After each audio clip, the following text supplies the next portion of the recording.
فَمِنْهُمْ مَنْ قَضَى نَحْبَهُ وَمِنْهُمْ مَنْ يَنْتَظِرُ. İslami ve insani faaliyet yapmakta olan sivil toplum kuruluşlarına yönelik saldırıların sonlandırılması için sorumluluk sahibi herkese, her kesime çağrımızdır.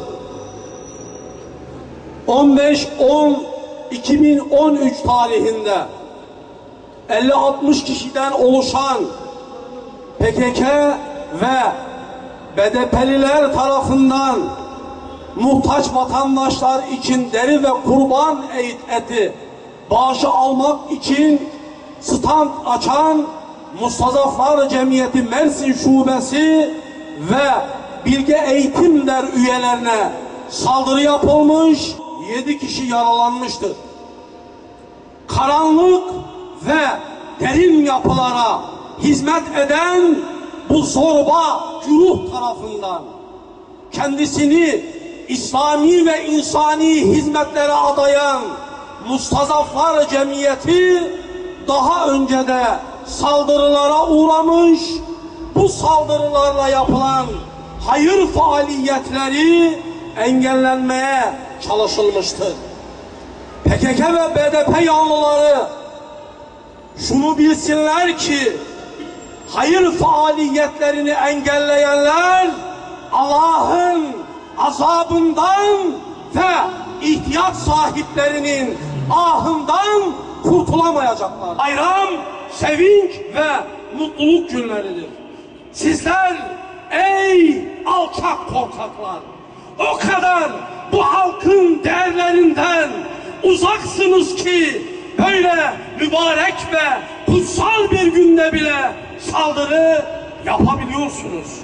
Polisin can güvenliğimi tehlikeye atamam demesi ve olaya seyirci kalıp mağdurlara linç girişiminde bulunanlara müdahale etmemesi polisin acaba görevi nedir sorusunu akıllara getiriyor. O zaman biz şuradan şunu soruyoruz, şu soruyu soruyoruz. Yani bu halk, sizler güvenlik güçlerisiniz. Bu halk kendi güvenliğini kendi mi sağlayacak demek istiyorsunuz? Bu bir gaflettir. Herhangi bir yapının bir diğerini terör faaliyetleriyle sindirmeye çalışması asla kabul edilemez. Mustafa uzanan eller kırılsın. Mustafa uzanan eller kırılsın. Ancak özellikle İslami STK'lara yapılan onlarca saldırıdan birinin bile maalesef faili bulunamamıştır. Tüm kişi ve kuruluşlara çağrımız şudur: PKK ve BDP çevrelerinin STK'lara yönelik saldırıları ve pervasız tutumları ortadadır.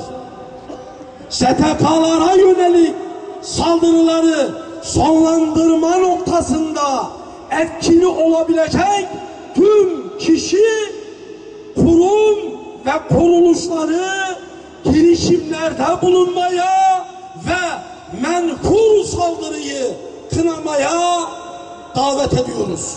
Ama özellikle Hür Dava Partisi'ne, Mustazaflar Cemiyeti'ne ve bu cemiyetlere, bu cemiyete yakın olan bir takım İslami sivil toplum kuruluşlarına yönelik yapılan menfur saldırılar karşısında hükümetin sessizliği de bizi ve bizleri düşündürmekte. Buradan hükümete de sesleniyoruz. Bu menfur saldırılar karşısında çıksın yetkinin, sözcün, bakanın, vekilin kimse, eğer o vekillerin ve bakanın bütün bu memleketin vekili ve halkı olduğunu iddia ediyorsa çıksınlar, bu menfur saldırıları kınasınlar, lanetlesinler. Bu ateş yakar. Bu ateş büyürse herkesi yakar. Toplumsal duyarlılık şart. Hürdava sabırlıdır.